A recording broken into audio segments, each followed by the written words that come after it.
Welcome to the deep dive. Today we're jumping into a question that, well, I think resonates with pretty much everyone. How do you actually find your passion and, your purpose? We got a really interesting source to dig into today. It's notes taken from a chapter called Pursuing Passion from the book The 5-Second Rule. Yeah, and right off the bat, this source kind of throws a wrench in the usual thinking. Yeah. It argues finding your passion isn't this passive thing you wait for or even something you mainly think your way into. Okay, so it's not about just sitting around hoping inspiration hits. Exactly. Mm. The core idea here is that people get totally stuck in their heads, right? Just looping on the idea of finding passion. They think, they worry, they overanalyze. But they don't do anything. Precisely. This source says the absolute key is moving from all that thinking into action. That's the shift. Okay. An active process. And I guess this is where the famous hashtag 5-second rule fits in. That 5, 4, 3, 2, 1 countdown thing to just make yourself start. That's exactly it. It's positioned as the tool, the little push you need to get over that hump between, I should explore this idea, and, well, actually taking the first step. Right. So if just thinking isn't the main route, how does this whole active process actually start? Like, where do you even begin? The source suggests your best guide is actually your curiosity. Mm-hmm. And what's really interesting is how they define it. It's not just like intellectual interest. It's more like how your instincts kind of nudge you, Yeah. get you to pay attention to what your heart genuinely cares about, sort of a quiet pull. That makes sense. If something keeps popping into your head or you find yourself going down YouTube rabbit holes about, I don't know, woodworking or something, that's it. That's your curiosity speaking, yeah. Yeah. And the source also mentions, interestingly, paying attention to envy, which feels kind of weird, right? It does. Envy feels negative. Totally. Mm. But think about it, that little pang you get when you see someone doing something cool, something you wish you were doing. Maybe it's not just jealousy. Maybe it's actually a signpost, pointing towards something you really want for yourself deep down. A clue. Oh, okay. So you notice this curiosity, maybe this envy. What then? It still feels a bit vague. Right, and this is where the action part comes in. The source is clear. You don't need some grand, perfect plan. You just need to take, simple, real steps. Read about it, watch some tutorials online, maybe you find someone doing it, and just chat with them. Or take a class, even just writing down one small step. Exactly. You explore, actively following those little breadcrumbs of interest. The idea is you explore until you kind of bump into your passion. It's discovery through doing stuff, not just sitting and pondering. That definitely sounds more doable than waiting for some lightning bolt moment. Does the source have examples of this starting small? Oh, absolutely. A couple of really good ones. Yeah. There's a guy, Chris. He's a CIO at a bank's successful career, But he had this ongoing love for photography.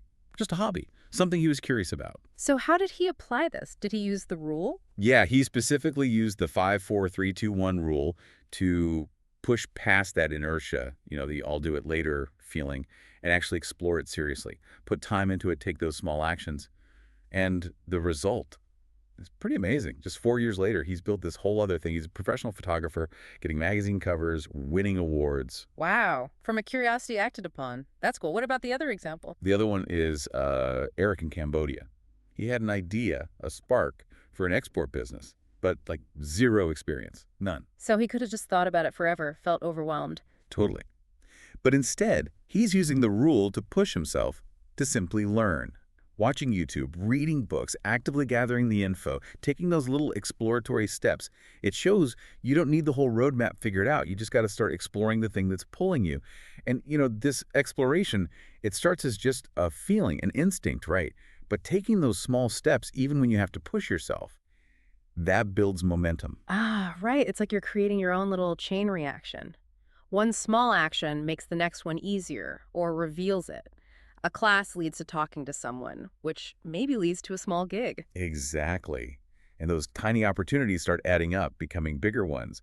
And the source also points out that using the rule to push yourself to, say, share what you're learning or doing, even if it feels kind of vulnerable, can really speed up this momentum. Putting it out there opens doors. The story of Jo, the banker in London, seems like a great example here. She just started with one class, right? Something totally outside her finance world. Right. And that single class wasn't just learning something new. It kicked off that whole chain reaction we're talking about. It built momentum that eventually led her down a completely new career path. It really shows how something that seems small, maybe even insignificant at the time, can really compound. And as this momentum builds, that side thing, that hobby you were just dipping your toes into, starts feeling more real, Hmm. more substantial. That's what the source suggests, yeah. This is often the point where you start moving towards the next potential phase, thinking about pursuing it more seriously. Right. Maybe that side hustle could actually become the main thing. Okay, so exploring, building momentum. Then comes the potentially scary part, making a big leap, maybe like changing careers entirely or going all in on that passion project. The source doesn't pretend there's some easy formula for this, does it? No, definitely not. No magic wand here. Yeah. It says, look, this takes planning, it takes thinking, absolutely. But the real core ingredient, it's courage. And it's probably not going to feel good when you're on the edge of that decision. Not at all. The source is pretty blunt. It says you'll likely torture yourself for a bit. You'll be straddling your current, maybe comfortable life, and this future you're drawn to. It's an inherently uncomfortable place to be. They mentioned someone named Michael who felt this, wanted to start a company based on her passion for years, Yeah. but held back. Exactly. She was stuck in that thinking loop, letting fear paralyze her. The source shares that she used the 5-4-3-2-1 rule for that final, terrifying push, just announcing she was starting her business, making it real. That act of commitment. Yeah, it created that point of no return, and suddenly she had this powerful, exciting reason to jump out of bed, you know? That leap from thinking to doing, it's where the rule seems crucial. And this section brings up a really vital idea, asking the heart first question, not the feeling first one. Can you break that down? This is so important. Often when we face a big decision like this, we ask ourselves, do I feel ready? Do I feel confident? Do I feel certain? Yeah, that sounds familiar. And the source argues pretty strongly, you will never feel ready. Not really. Your feelings are often tied up with fear, with the discomfort of stepping into the unknown. Feelings fluctuate. Okay, so the heart first question is different. How? It's about checking in deeper. With that inner compass, that core knowing we talked about earlier, the curiosity, the pull, the exploration you've already done, it's asking, based on what I truly know and want, am I ready to commit to this? It's a decision rooted in readiness and conviction, not in whether you feel perfectly comfortable or brave in that exact moment. So it's less about emotion, more about inner alignment. Yes, and once you can answer yes to am I ready, then you use the rule for that final nudge, that push to actually act on it. Got it. Makes sense. It's a decision from knowing, not just feeling. And even then, the source says taking that leap isn't going to feel good. It's still going to be scary. Oh yeah, absolutely. It's likely going to feel uncomfortable, maybe even terrifying. And the source provides just an incredibly powerful, kind of heartbreaking, but ultimately really inspiring example with the story of Todd in Australia. Tell us about Todd. What was his situation? Well, since high school, Todd knew what he loved.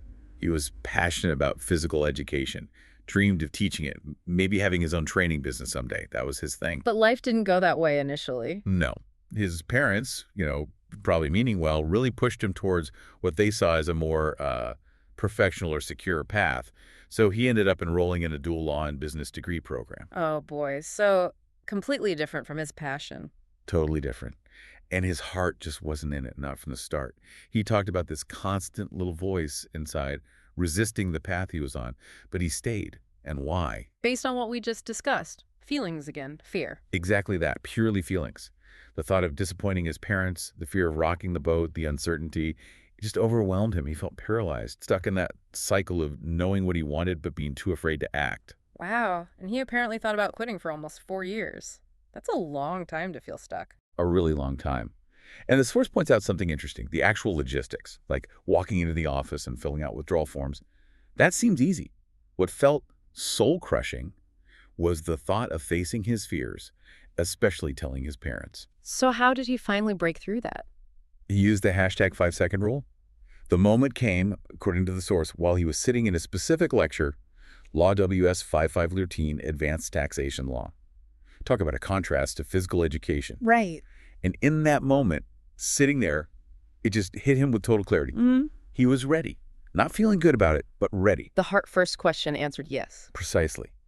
He described hating the program, realizing he had let himself study something he disliked all the way to the final year before finally admitting he was entirely and completely done with hating my life. He saw the future laid out, getting a master's, living his life for everyone but me. That's a powerful realization. Must have been intense. Absolutely. The instinct hit him right then, and he made the 5-second decision. The thought was simple. Just start. I need to withdraw. He grabbed his stuff, stood up right in the middle of the lecture, and just walked out. Wow. Just like that. That takes guts. Serious guts. He said his body was shaking, but he was moving. No hesitation.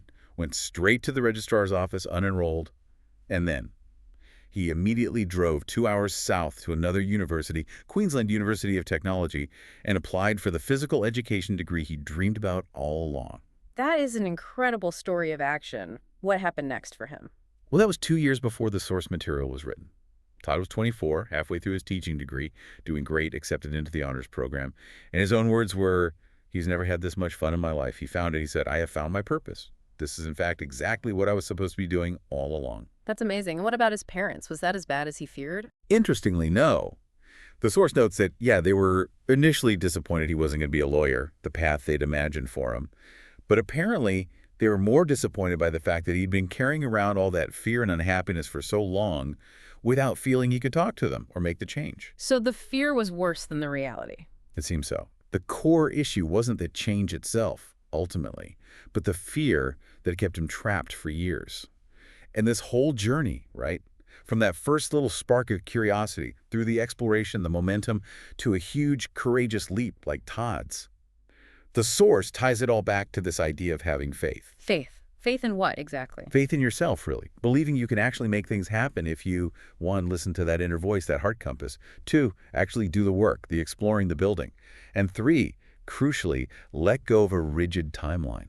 You got to trust the process, even if it takes longer than you think. And this is where Paulo Coelho and his massive bestseller, The Alchemist, come into the picture.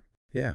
The author of the 5-Second Rule book apparently recommends The Alchemist all the time, and they share this really surprising backstory from its foreword that perfectly illustrates this faith and persistence thing. Oh. What's the story? I know the book was huge, but was it always? Not even close. When The Alchemist was first published in Brazil, like 25 years before this chapter was written, it was a complete and utter flop. Total failure. Really? The Alchemist? Yeah. The publisher sold 1 single copy the first week, and the second copy 6 months later to the same person who bought the first one. Oh my gosh. That must have been devastating for Coelho. Totally. His original publisher actually canceled his contract. Yeah. And here's where it gets really interesting, connecting back to the rule's author. Coelho was 41 at the time, feeling pretty desperate. And the source points out that's the exact same age and feeling the 5-Second Rule author describes when they discovered the rule, feeling stuck and lost. Wow, that's quite a parallel. Facing what feels like rock bottom and finding a way through. Exactly. And despite that massive initial failure, Coelho didn't lose faith. Why? Because, he said, the book was him, his heart, his soul. He was literally living the metaphor of his own story.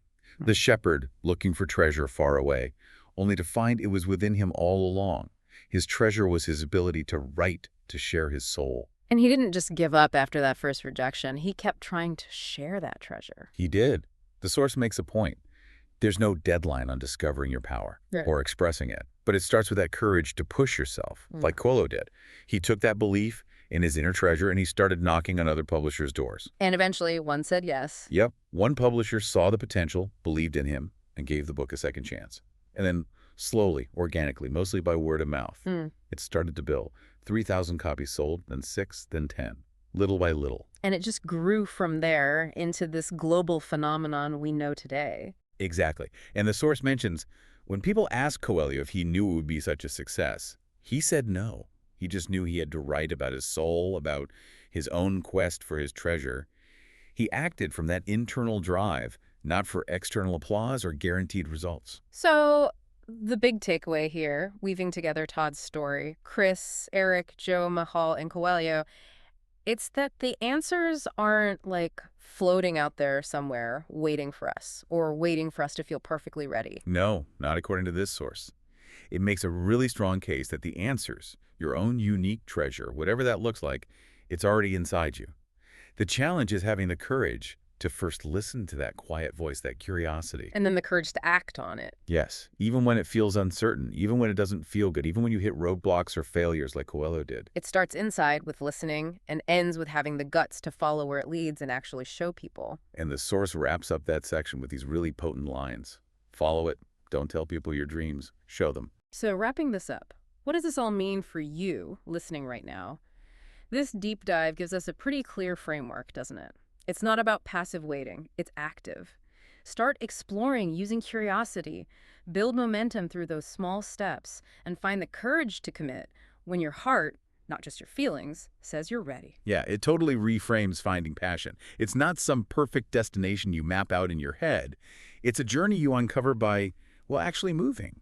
By taking action, trusting that inner compass, and having faith, even when things get tough or don't go as planned, like with Coelho's book initially. And the stories we looked at, Chris with his photography, Eric building his business from scratch, Joe finding a new career from one class, McCall launching her company, Todd making that incredibly brave move. And even Coelho himself, they all show the path is often messy, right? It's unpredictable. And making those big commitments definitely won't always feel easy or comfortable in the moment. But they also powerfully illustrate the flip side. The incredible satisfaction, the deep sense of purpose, the sheer fun, like Todd found, that comes from taking those courageous steps, from listening to what's inside you and having the faith to act on it. Which really leaves us, and you listening, with a pretty important question to consider, doesn't it? If finding your passion is truly about doing, about exploring and acting on that inner voice, not just thinking, and if your own unique treasure is already inside you, what's one small, maybe slightly scary, courageous action you could take today? Maybe using that 5, 4, 3, 2, 1 push if you need it, just to start showing the world and yourself a little piece of what's within. It's definitely something to think about as you navigate your own path. Until our next deep dive.